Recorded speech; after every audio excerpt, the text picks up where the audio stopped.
আজকে ফ্যাসিস্ট হাসিনার অন্যতম একজন সহযোগী এবং সাবেক অবৈধ মন্ত্রী ডক্টর দীপু মনি তাকে তদন্তকারী কর্মকর্তা শাহবাগ থানায় একটি হত্যা মামলায় আজকে বিজ্ঞ আদালতে উপস্থাপন করে এবং সেখানে তাকে এই মামলায় 10 দিনের রিমান্ড প্রার্থনা করা হয় এবং এই মামলা একটা হত্যা মামলা। এতে বৈষম্য ছাত্র আন্দোলনের সময় মনির হোসেন পলাশ নামে একজন আন্দোলনকারী পলাশী মোড়ে তাকে গুলিতে হত্যা করা হয়।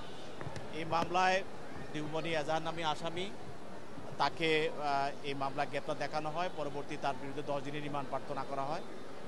তা আমরা বলেছি যেহেতু সে এজাহার নামে আসামি এবং ফ্যাসিস্টের সময়ে দীর্ঘ সময়ে সে শেখ হাসিনার একজন সহযোগী ছিল এবং বিভিন্ন হত্যা মামলার সঙ্গে ষড়যন্ত্রের সঙ্গে তারা জড়িত, সেও একজন ষড়যন্ত্রকারী এবং হত্যাগুলোর পিছনে তার যোগসাজশ আছে।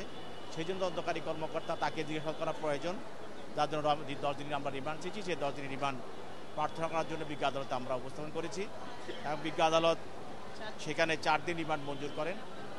তিনিও আদালতের অনুমতি নিয়ে বক্তব্য রেখেছেন, তার আইনজীবীরাও রেখেছেন। সবার বক্তব্য শোনার পর 4 দিন রিমান্ড মঞ্জুর করে তদন্তকারী কর্মকর্তার হেফাজতে প্রদান করেন। তিনি আদালতে কি বক্তব্য রেখেছেন? বিশেষ করে আমরা শুনলাম যে চিকিৎসা নিয়ে বোধহয় উনি কিছু বলেছেন। তিনি আপনারা জানেন যে আমাদের এখন আমরা উনি তো একটি মামলার আসামি না, অনেকগুলো মামলার আসামি।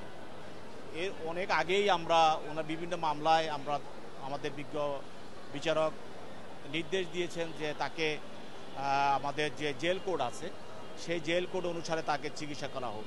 সেখানে আমাদের পর্যাপ্ত ডাক্তার আছে, তারা চিকিৎসা করে এবং যদি তাদেরকে বাইরে চিকিৎসা করার প্রয়োজন হয়ে থাকে তাকে বাইরে চিকিৎসা করে। এমন হওয়া অবস্থা হয় যদি তাকে আদালতে আসার যদি অনুপযুক্ত তাকে আদালতেও আনা হয় না।